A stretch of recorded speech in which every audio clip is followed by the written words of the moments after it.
The Texas Parks and Wildlife television series is funded in part by a grant from the Wildlife and Sport Fish Restoration Program.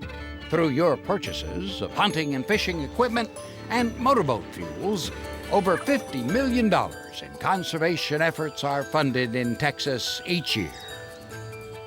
Additional support provided by Ram Trucks, built to serve.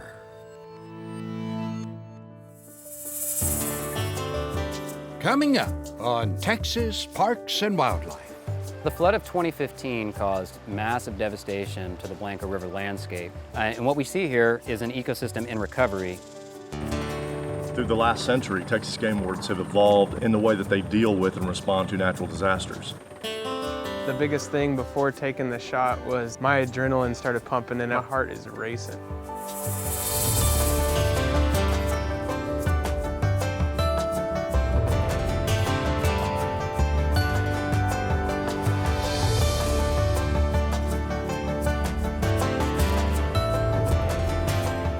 Texas Parks and Wildlife, a television series for all outdoors.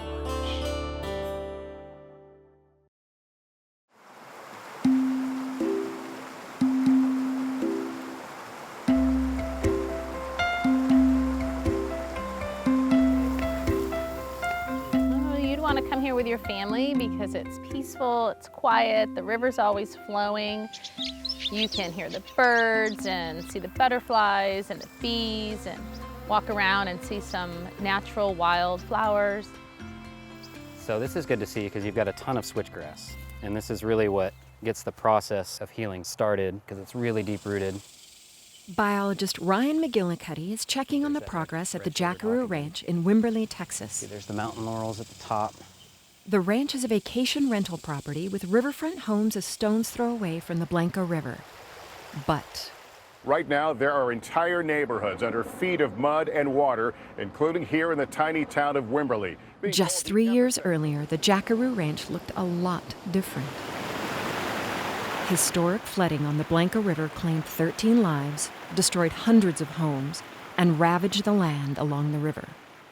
The flood of 2015 caused massive devastation to the Blanco River landscape. So there was a loss of a lot of vegetation, a lot of trees, a lot of soil scour, and what we see here is an ecosystem in recovery. While recovery of this damaged ecosystem is important for the people who live here, it's vital to the wildlife that depends on the river. Healthy native streamside vegetation provides a number of ecological functions, including bank stability because its roots are deep and strong. It also provides a water quality function by filtering runoff and pollutants. But also importantly, this streamside vegetation provides a benefit for fish and wildlife. One fish species that relies on the river is the Guadalupe bass. At one point, this fish had been pushed completely out of the Blanco River system by non-native smallmouth bass. When severe drought in 2011 reduced the river to a series of small pools, fisheries biologists saw an opportunity to remove the non-native fish from the river. A year later, biologists returned to the Blanco, restocking the river with thousands of native Guadalupe bass fingerlings. We've been able to document that the fish that we've stocked are now reproducing in the wild, so it's been a pretty remarkable success story. Guadalupe bass, 228. The water is at that same level underneath your feet. In the aftermath of the flooding, biologists are encouraging landowners to consider both recreational and ecological functions when restoring their properties. People have managed these streamside properties with St. Augustine going all the way down to the water's edge. But we're trying to show folks that you can have these maintained park-like areas, but you leave some natural vegetation and some room for the river and that vegetation buffer to operate naturally. After a flood, it's natural for landowners to want to clean up the riverbank. But the wood from fallen trees can be put to good use. In a post-flood environment, there'll be a lot of woody debris, and the initial reaction might be to remove that wood because it might look like an eyesore. However, it plays an incredible natural beneficial function. That wood slows overland runoff and helps rebuild the soil bank back. So it's actually helping restore the riverbank and build it back up where there was so much soil lost here from scour of the flood. Yeah, I would think most of the trees are going to go like along this area. As many as 13,000 trees along the Blanco River were lost in the flood. Volunteers and landowners are working together to replant and restore the riverbank. Everyone's kind of looking towards reforesting this area, and that's the eventual goal, but in the meantime, we want to get some native riparian grasses and sedges in there to stabilize the soils. Only way it's a small house. These native plants hold water in the soil like a sponge. They feed creeks and rivers during the dry times of the year, so there's a lot of beneficial function to some of these native plants. We've got a lot of young sycamore coming up, and this one is post-flood. This is only a few years old. So they come up real quick and start the process of stabilizing everything. Now, what are these? You had to ask me that on camera. At the Jackaroo Ranch, they've been able to keep the open, grassy recreational areas intact, but they've also left areas of native vegetation at the river's edge, proving that you can do both. And in the long run, that's good for everyone, fish included. Really, the idea is to get landowners engaged. It's the landowners who are going to be the true stewards of this shared water resource. So in order to have a healthy, functioning river system that's good for sport fishery, that's good for recreation, it's good for water supply, we have to have landowners on board. Really want to see if these trees are coming in here. They are. There's so many of them down here popping up in the grass. We are doing things a little differently now. So I think it's important for us to be able to set an example and for people to be able to come out and see that it is usable, it's still great riverbank, it's beautiful, and that it's easy to maintain.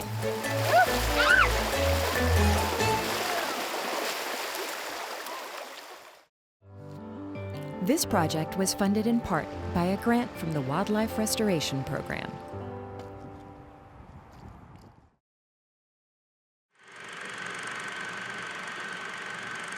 For Texas Parks and Wildlife, for game wardens, we've been involved for search and rescue and disaster response for more than a century. A lot of search and rescue situations, game wardens are usually the first ones to show up. Through the last century, Texas Game Wardens have evolved in the way that they deal with and respond to natural disasters. Training is what allows these officers to respond and save lives. Every day is a training day. You train enough so that you don't have that excitement factor. It's a pretty exciting thing to jump out of a helicopter, just with a thin cable attached to you. But you got to overcome that so that you can be calm and do your job appropriately and help people that are really in need. We train together all the time. We're prepared because of this teamwork and this training.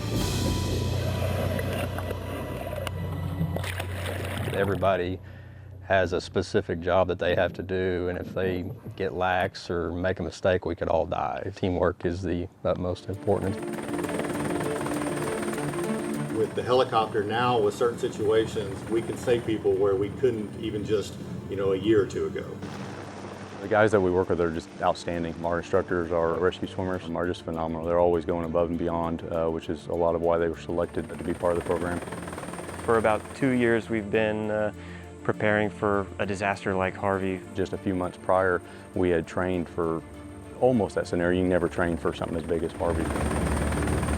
These helicopters have had a rough one the last few days when you consider the fact that they've been flying through torrential rains and high winds, all to bring people who are stranded to safety. Just hang right there. Don't let go of that, okay? I got you. These people were out of electricity for 2-3 days, out of food, out of water, need of medical attention. We knew Harvey was going to be a big deal when it started to form off the Yucatan. We didn't really know exactly how hard it was going to hit or where it was going to hit. The bad thing about a hurricane like that is a lot of times the weather's so horrible that you can't really go anywhere in a helicopter. So it was a pretty good chore just getting this helicopter down to Houston. As soon as we could the next day, we were able to launch. As a game warden, we have to be fairly inventive. We're kind of a jack of all trades. We're plumbers, we're electricians, we're mechanics. One in Houston where we had a family, it was in a 2-story house, and they were on a little balcony and they couldn't actually get up to the roof. Our helicopter crew actually set me on top of the house, and I was able to coordinate with the people that were stuck there and actually get a box spring from the mattress under their bed and use it as a ladder and help lift them up onto the roof. And got them 2 first responders there in Houston She actually gave me a pretty good hug, made all your efforts worth it. In Hurricane Harvey, the aviation group, along with our tactical operations group and rescue swimmers, working with Texas Parks and Wildlife and DPS, rescued 114 people. Okay, be safe, okay? In fact, many of those rescues were life-saving. Trust my life with any one of these individuals over here, and they trust me with theirs, and you have to have that. I mean, at the end of the day, I know they have families, they have kids, they have loved ones, and so do I, and I want to go home at the end of the day. For Texas Parks and Wildlife, I see the future of search and rescue and hoisting limitless. You know, there's a serious need for it as well, which is nice, to be there to help. The sky's the limit.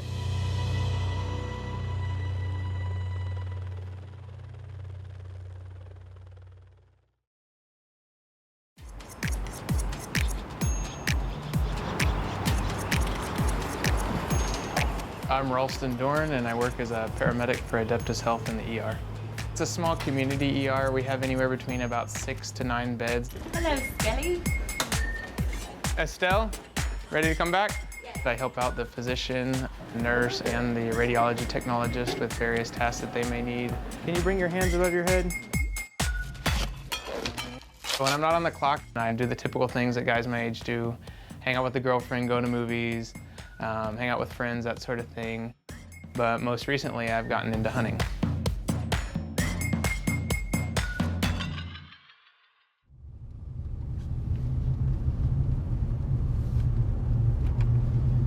I come from a family line of hunters, and I'm the only one that hasn't been hunting. Hey, good morning. Hey, Ralston? Yes, sir. Hey, Are you Justin? Probably. And my middle name is Hunter, Nice ironically enough. Welcome to Inks Lake. My dad used to hunt, but then when I was about 10 years old, he quit. And so for the last 21 years, no one in my immediate family has ever hunted. And so I said, I want to finally break that cycle. So I found this through the Parks and Wildlife and signed up for it. This mentored hunting program is for adults. We have lots of youth hunting programs around the state. Our own Texas Youth Hunting Program that takes lots of kids hunting, but there just aren't that many opportunities for adults. So this is an opportunity for them to come out, take part in a hunt, learn from experienced hunters, and be able to take those skills back to their friends and family so that they can go hunting. Prior to today, no one had ever shot a deer. We're all newbies. One guy's an electrical engineer. I work in healthcare, obviously, he's a paramedic. Another guy, I can't remember what he does, he's from Egypt. So I think it's a wide range of backgrounds and applications. What a beautiful tree, wow. Yeah, we had Kristen out here. She went out on a hunt with a guide, and from what I understand, she doesn't even come from a hunting background, but it was pretty cool to see her get out here and to try something new. We are hot on the right. We just took the participants through some hunter education activities, including live firing exercise.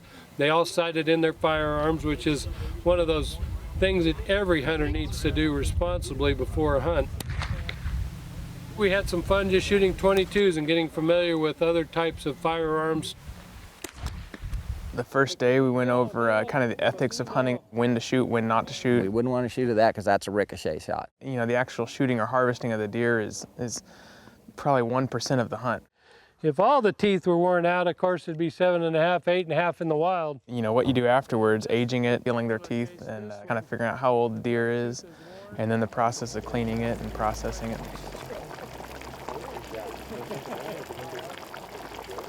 Real fatty. I think I was eating some pecans up there. Jesse Griffiths is a very well-known Austin wild game chef, and volunteered his time and came out, cooked dinner for us, then gave us a butchery demo yesterday. It's fat. It has very little flavor, and you can just use it to wrap things in. And then when you grill it, that stuff just shrinks up around it and gets crispy. So we got some wild boar carnitas, some beans, tortillas, and there's 2 different sauces over there. Both of them are probably gonna be pretty spicy. Did he get a bite? I'm very excited, very proud. Got my first deer and it was great. 10 1/4.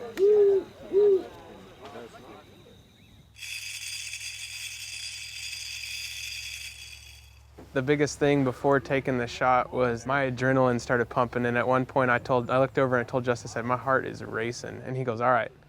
He goes, we'll just hang out for a second, slow down. Okay, she's broadside. Whenever you have a good shot, go ahead and take it.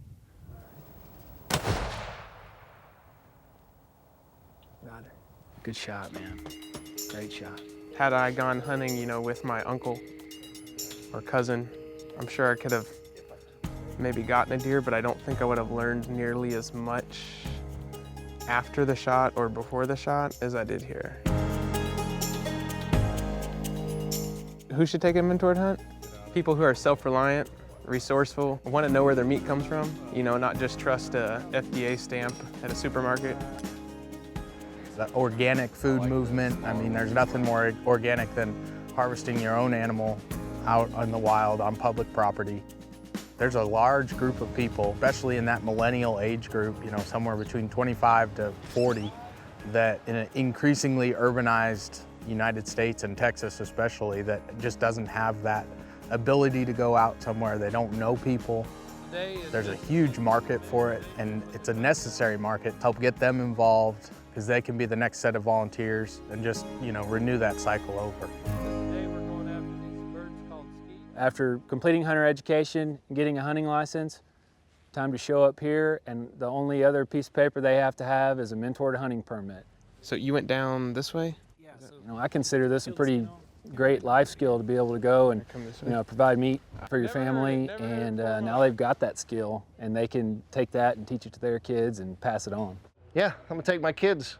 My daughter really wants to go. She would probably push me out of the way to do all this. She's 15. Mentors, if y'all can. Or the dementors if you're a Harry Potter fan. The mentors. 1, 2, 3, tractor strap. I started sending my father a picture saying, hey, because I used his gun to kind of keep the family tradition alive. So he's really happy. He told me, he said, all right, now he goes, I expect deer meat for Christmas presents. So.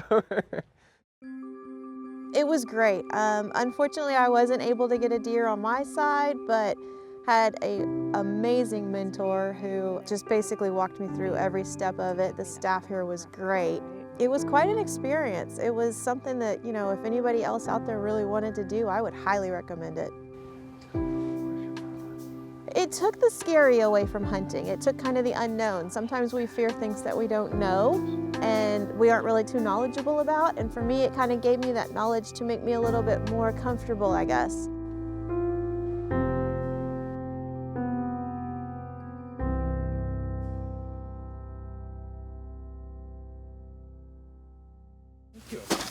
That's the best part of it right there. Thank you very much. You bet, man. It was a pleasure.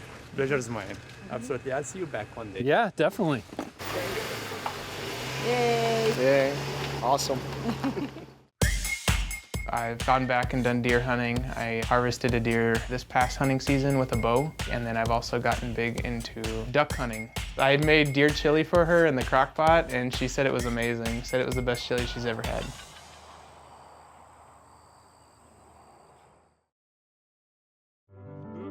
This project was funded in part by a grant from the Wildlife Restoration Program.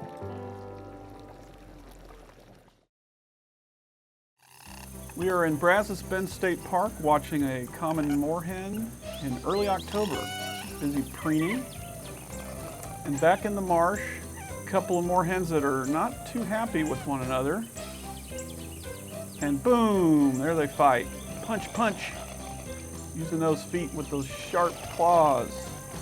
So these are males that are fighting over territory. They'll do this year-round. So they're fighting over space that has food, and they're in a marsh. They're sharing that marsh, but they have their little territories carved out, and they have to constantly protect it. Wings back on the water to hold them up. That way they can tilt back and get those powerful feet forward and scratch. Feet and beak, those are your only weapons. Just a couple of boys duking it out. And this happens all year long in the marsh. It gets a lot worse as marshes start to dry up. Territories have to get a little smaller.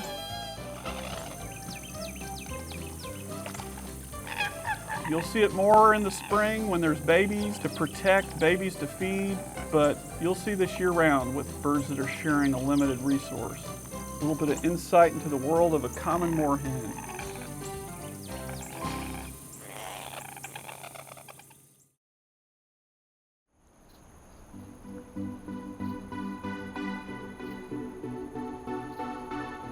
When was the last time you guys flown here? Oh, gee. I flew here about a month and a half ago. So it's a little bit north, and it's going to straighten out according to the forecast. And we're launching at what, 54? About 51. 51? Yeah, Agave Hill, right there is about 5,000.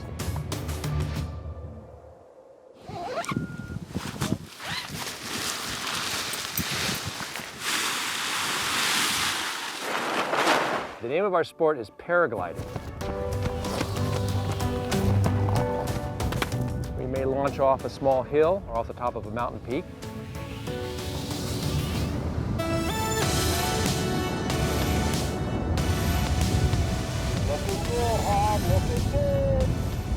It's a soaring aircraft, which means we generally don't have a motor, and we find air that's going up. We get in that air and we go up, and we go up and up and up. It's a pretty obscure air sport. I think it's maybe 4,000, 5,000 pilots in the U.S. There are sites all over the country, and this one looks pretty awesome.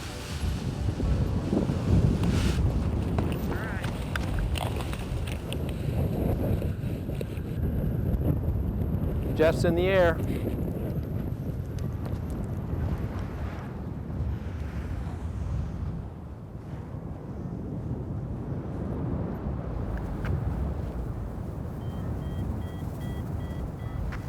Awesome.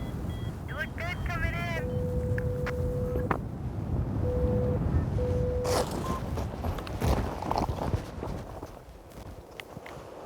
Franklin Mountain State Park is the only park in Texas and one of the few parks in the United States that encourages paragliding. So the Franklins are a great source of what we call lift from the air coming in, and they're also a great source of thermals, two ways we get up, all here in the Franklin. So that makes it special.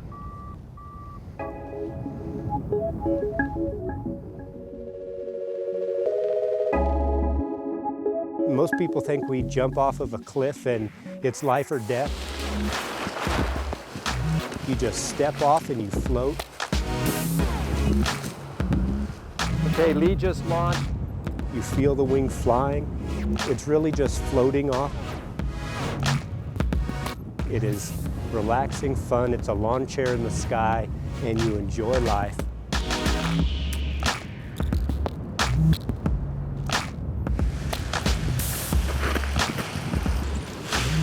Paragliding, word to describe it, is euphoric. You leave the ground, you just about leave your human life there, and you become a bird. It's addictive, very much so, and it's absolutely fabulously fun. It's amazing it's legal.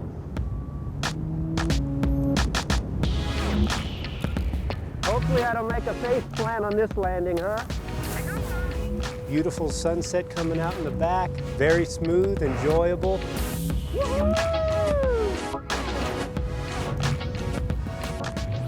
It doesn't get any better than hanging out with friends and flying.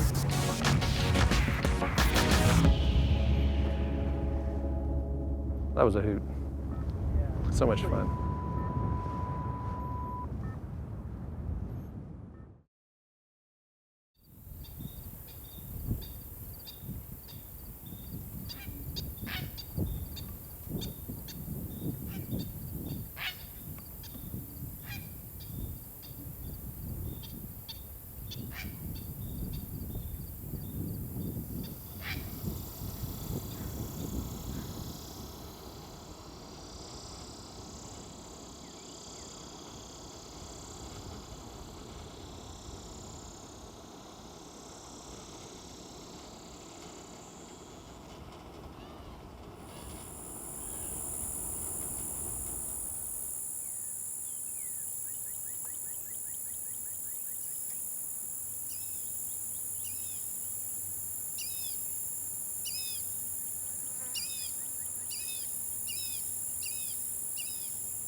This series is funded in part by a grant from the Wildlife and Sport Fish Restoration Program. Through your purchases of hunting and fishing equipment and motorboat fuels, over $50 million in conservation efforts are funded in Texas each year. Additional support provided by Ram Trucks, built to serve.